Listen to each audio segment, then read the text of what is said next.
So my name's Jeff. I am from McGraw-Hill. Welcome to the session. Thank you all for coming, especially those of you who showed up a half hour early. That was really good for my ego. You guys all realize there are other sessions going on, right? You chose this one. All right. So keeping with the theme. So about me, I'm the digital director for the hard side at McGraw-Hill. We divide things hard side and soft side.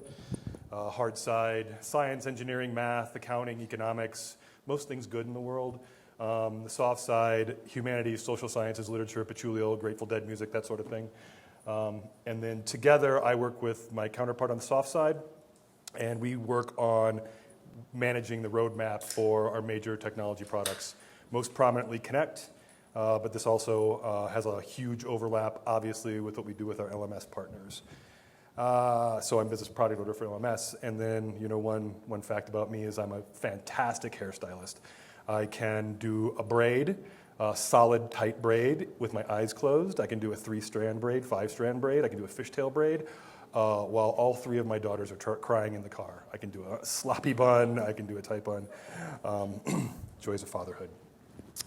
So first we'll talk about the Canvas partnership. We've been partnered deeply contractually with Canvas now for the past 3 years. Everything we do, not just with Canvas, but with all of our partners, is LTI-based.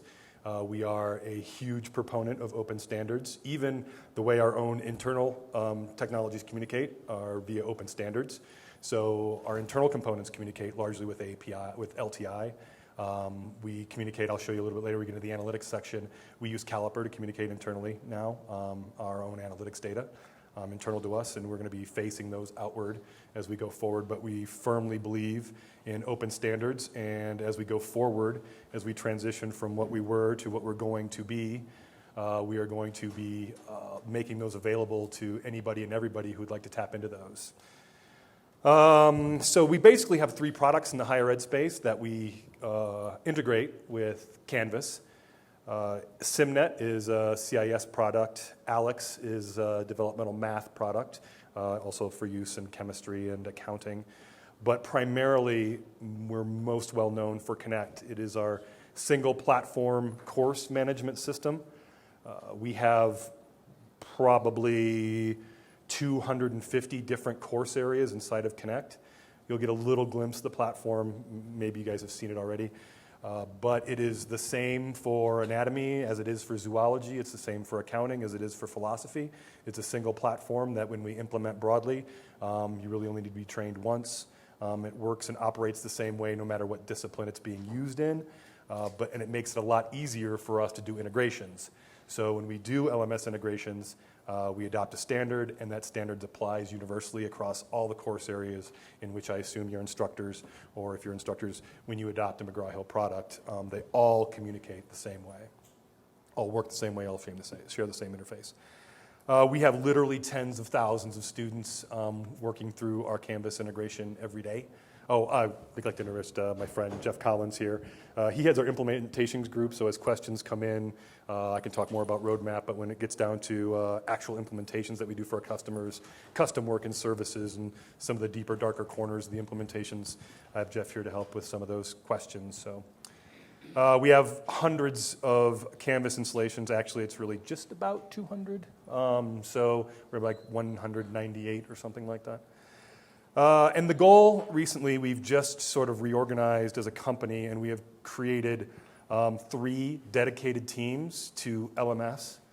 Our stated public goal is to be subjectively, objectively, the easiest, most delightfully integrated product amongst the major traditional publishers. We don't think that we're there today, but we have every intention of getting there. And it's not just going to be that we're going to head to deep linking and then walk away. We're going to continue to build and grow because we firmly believe that the farther we can push our content and the easier we can make it for people to get a hold of, the more effectively we can pursue our corporate goal.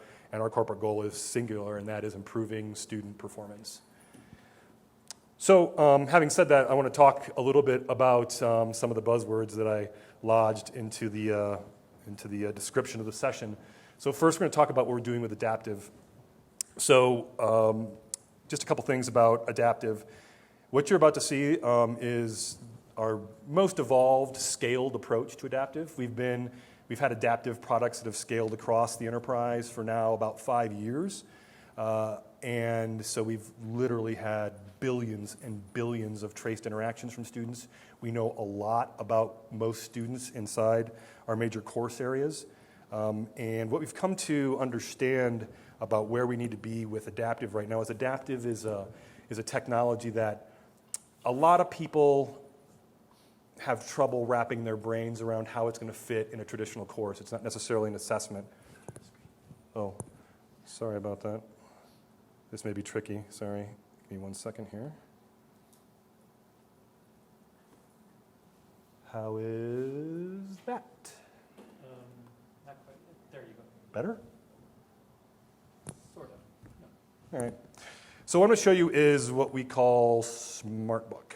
So every one of our products going forward is going to have an electronic version of the text.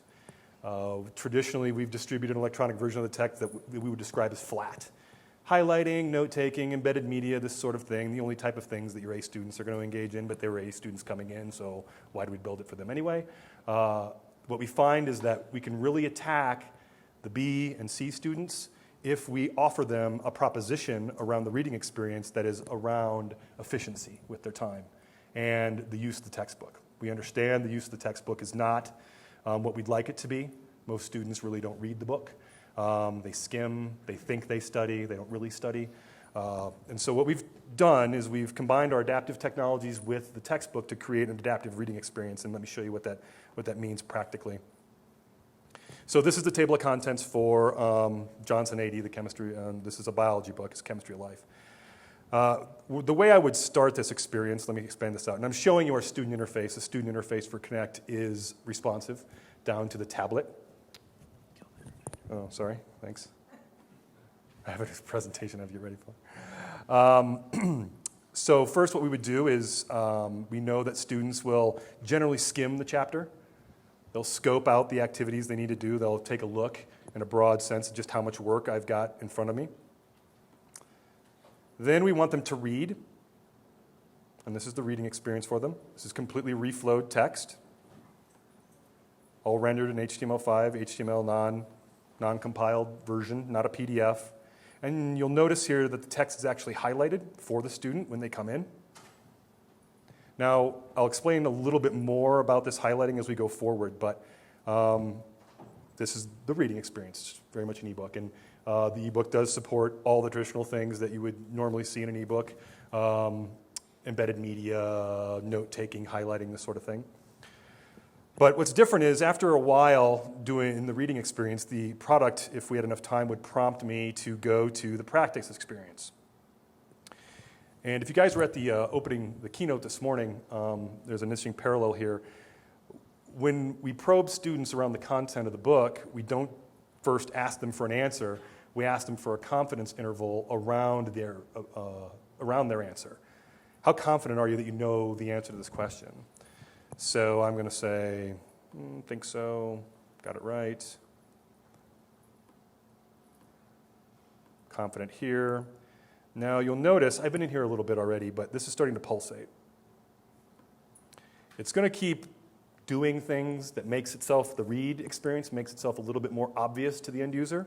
It's going to keep putting itself in my face, asking me to do something with it, until eventually it's going to take over the screen and say, hey, stop. And go back in, and there are a lot of different types of interactions that we use here. And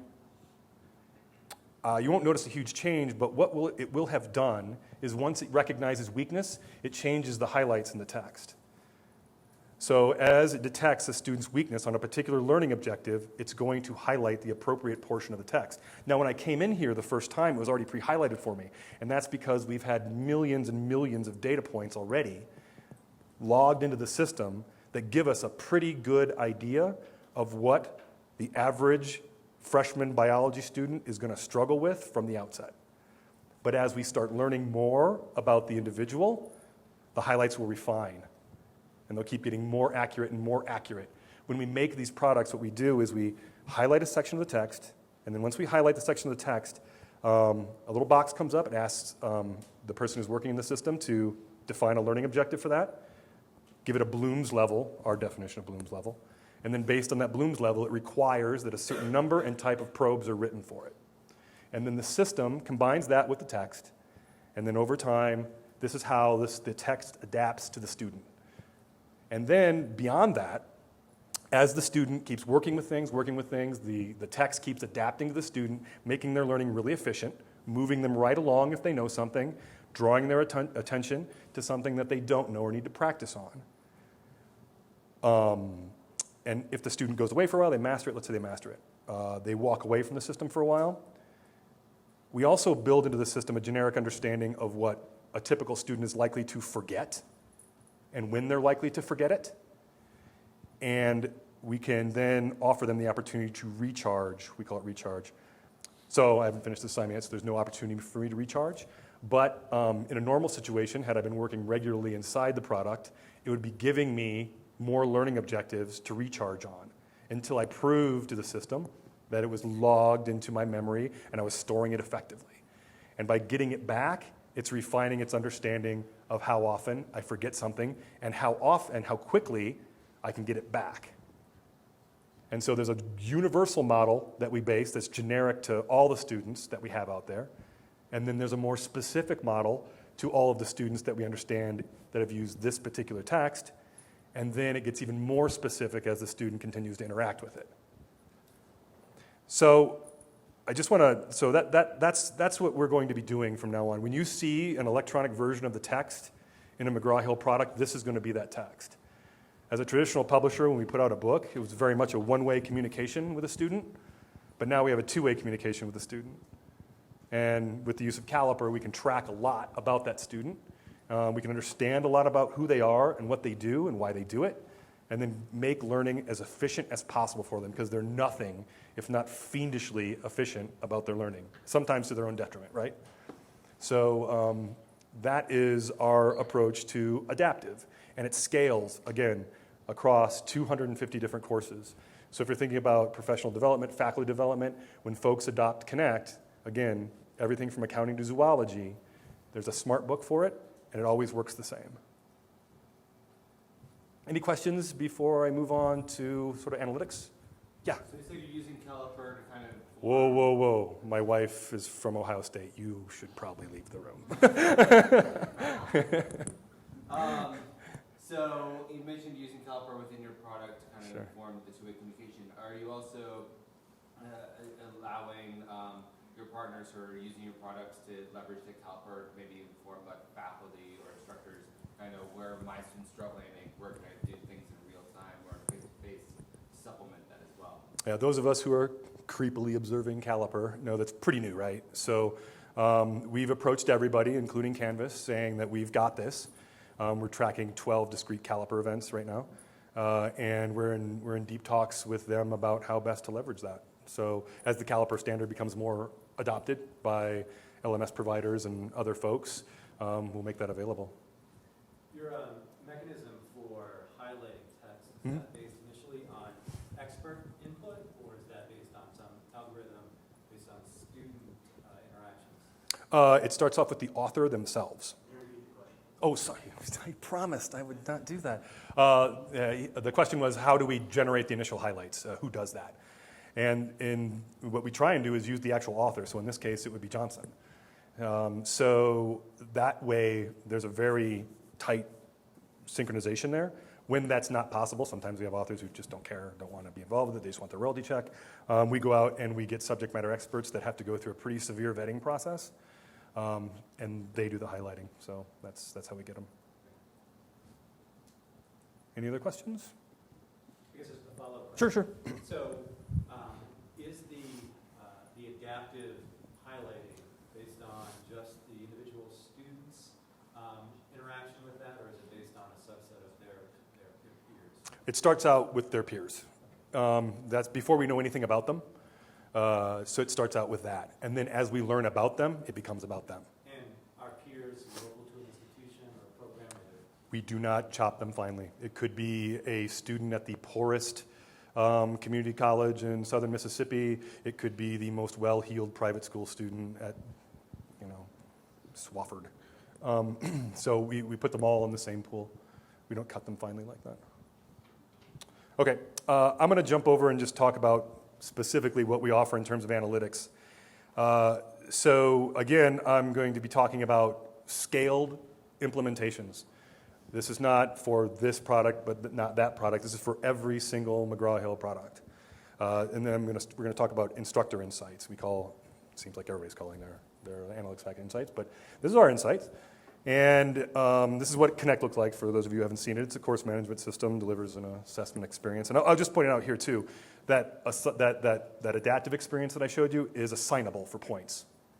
So I can actually put points to that.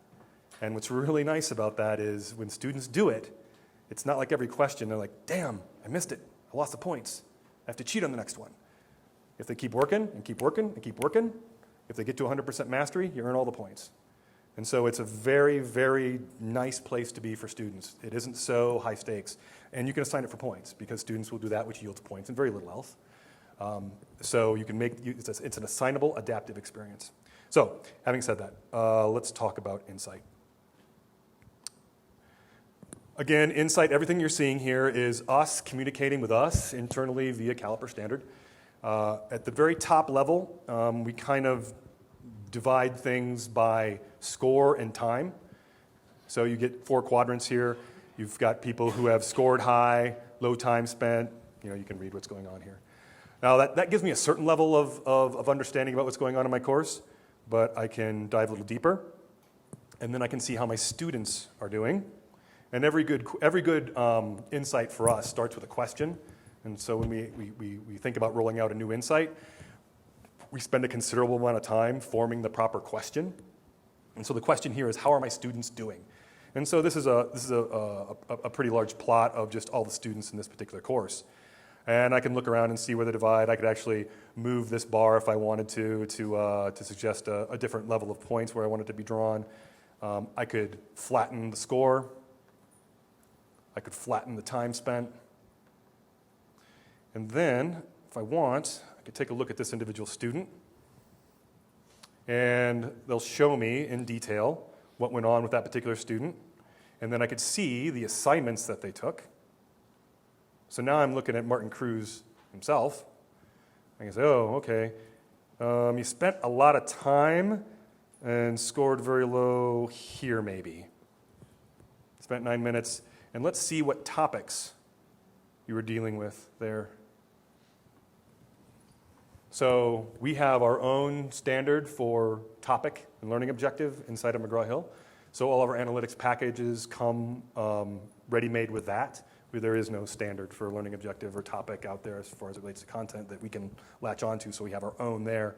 But this allows an instructor to get a lot of detail about individual students and how their assignments are performing as well. So that's an example of how you might drill around on an assignment. So like I said, there are 2 insights for instructors. First is, how are my students doing? And the next one is, how are my assignments doing?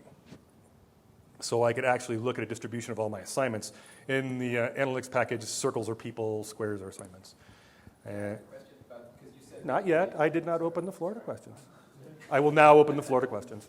You said that in the adaptive learning, everybody scored 100% thing all the way through. Yep. So in these, so I saw like 51% pop up. So how are you looking at the number of times they had to go through a question, or a topic area before they mastered or something like that? It's still a raw score in those instances. So let's say you took it and you went in and you got to 80% before the due date. You got to 50%. Okay, So you would get 8 out of 10 points. You would get 5 out of 10 points. so if every student hammered their way through the whole thing, everybody came out at 100%, we Correct. still see the time spent together. Correct. And just to keep hammering this thing home, it could take you an hour, it could take her 5 minutes, but it's going to spend as much time as it needs to get you both to the same place. And so you can get an overview of the assignments, see how they're doing. If there's a particular anomaly, an anomalous assignment, you could go in and do some analysis. On average, students open the assignment about 6 days before the due date. So we're starting to track a lot of not just data like time spent, but also sort of behavioral data about the students. to get in front of them, and I'll show you kind of what we're doing with that. And then, of course, we've always got topic at hand. All of our content is tagged by topic and learning objective. So, yes, please. Start the Michigan question, I guess. But so you can drill down to see what topics are covered. Can I also ask questions, say what topics are my students having difficulty with? Not in this interface. There are a couple other places we could do it. So, for instance, in LearnSmart, there's a SmartBook. There's a report that's generated, and our best practice, for instance, is assign it before you're going to lecture on the topic, on that particular topic, those topics or whatever. Make it due before. Lecture, and then look in and then be somewhat extemporaneous about your lecture. They struggle with this topic, they struggle with this topic, they struggle with this topic, but not these other ones. So we have some reports that do that. Those are more in the adaptive space. We get a better handle on things there. It's a little bit more real because also, too, we have a high confidence that people aren't cheating on the adaptive. Yep. Will it also give you alerts if students aren't opening assignments until the day before they're due? If there's the procrastinators, will it give you any kind of... We do not do early warning yet on the roadmap. We have at-risk report that we run, but it's an amalgam of a lot of other variables. At-risk is a sticky thing, so we don't know that at the course level we're ready to make that claim about somebody just yet, but working on it. I got to quick show you student insight, and then we'll talk about how the integration works with Canvas. So like instructors have insight, students have insight. Students, the questions are, how am I progressing? And so it compares you against the average of the course. And so class average here, student performance here. Now, what we're doing here is we're doing some natural language processing, and we are not producing canned responses or insights. We're producing natural suggestions to the students. So you can see here what we're trying to produce. In some instances, it's making recommendations based on the behavior not only of the student, but of the instructor. The instructor gives multiple attempts and doesn't dock you any points for multiple attempts. Try multiple attempts next time. You wasted an attempt. You left an attempt on the table. You started 5 hours before it was due. When you start, days before it's due, you tend to do better. And so we give those things, and if I could click around here more, I would find different types of insights based on the data that was, so here's due. And it directs them around other aspects of the product. And the students could sort based on their course and that sort of thing. And then the other insight that we have is, how am I doing? So this is basically another plot of time spent versus score. Now here, I can sort against multiple classes. And so if I only have 30 minutes to spend on something at a particular time, let's say I'm a non-traditional student, I have a 30-minute window, and I have multiple assignments due in multiple different courses, where is my time best spent? Where am I going to score highest when I have the least amount of time? Probably somewhere up here. So stay away from these assignments, stay away from my financial accounting assignment. And again, I get all sorts of insight as it relates to the performance in that particular topic. So I could take some real quick questions on these before I show you the integration. And again, just want to point out, every McGraw-Hill product comes with this standard. Okay, so we do integrate with Canvas. And let me just show you kind of how quickly this can happen for an instructor. And that's the state today, but my friends over here are working diligently to improve that for the spring semester, and we'll be reaching out to maybe you, maybe some of your colleagues to give us feedback on how we're doing with that. But for right now, I want to show you sort of the current state of what it takes to integrate a McGraw-Hill Connect product. So what I'm going to do here is I'm going to add a module. It's an external tool. The technology we use is called McGraw-Hill Campus. And I'm just going to make it a little bit more realistic.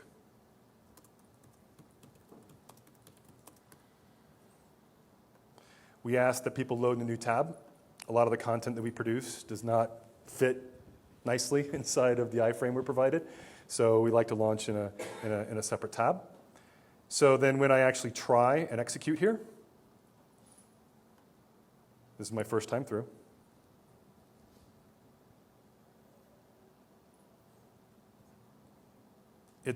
Now, if I had gone into Connect already, let's say I had adopted a particular anatomy, in this case, anatomy and physiology text, it's going to know. It's going to know who I am. It's going to automatically provision me for the titles that I have. And in this case, I only have one available to me.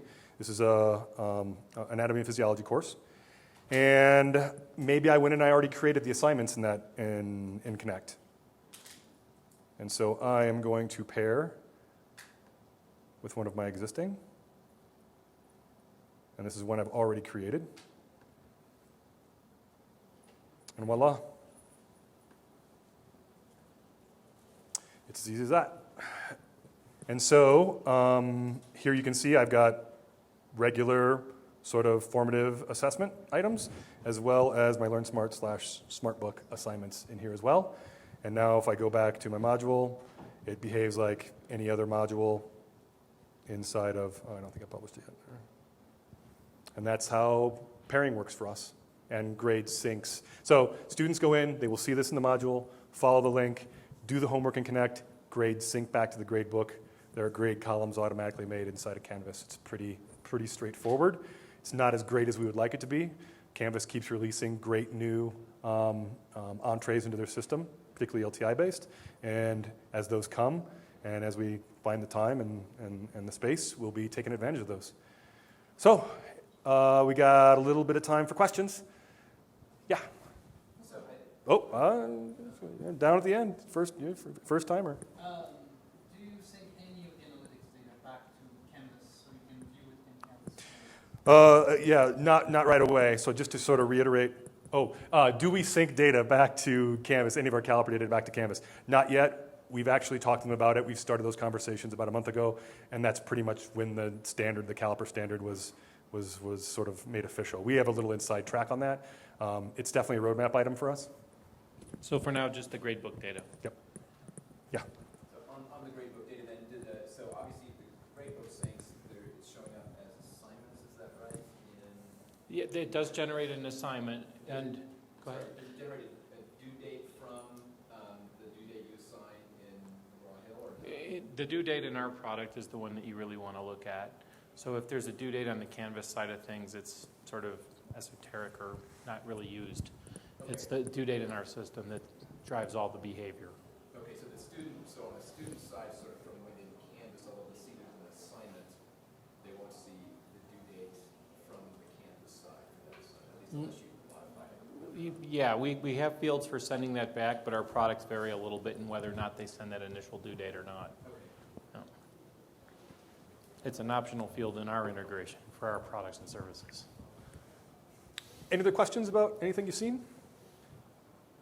If there's one thing I can leave you with, is that the one thing we're trying to impress upon everybody is McGraw-Hill, no one wants to see the physical textbook go away more than we do. We'd rather people think of us now as not a publisher, but as a learning science company. Everything that we do is going to be two-way communicative with our end users and based around the best that we can do to improve student performance. So thank you for your time. If you have any questions, let us know. Thanks. Yep.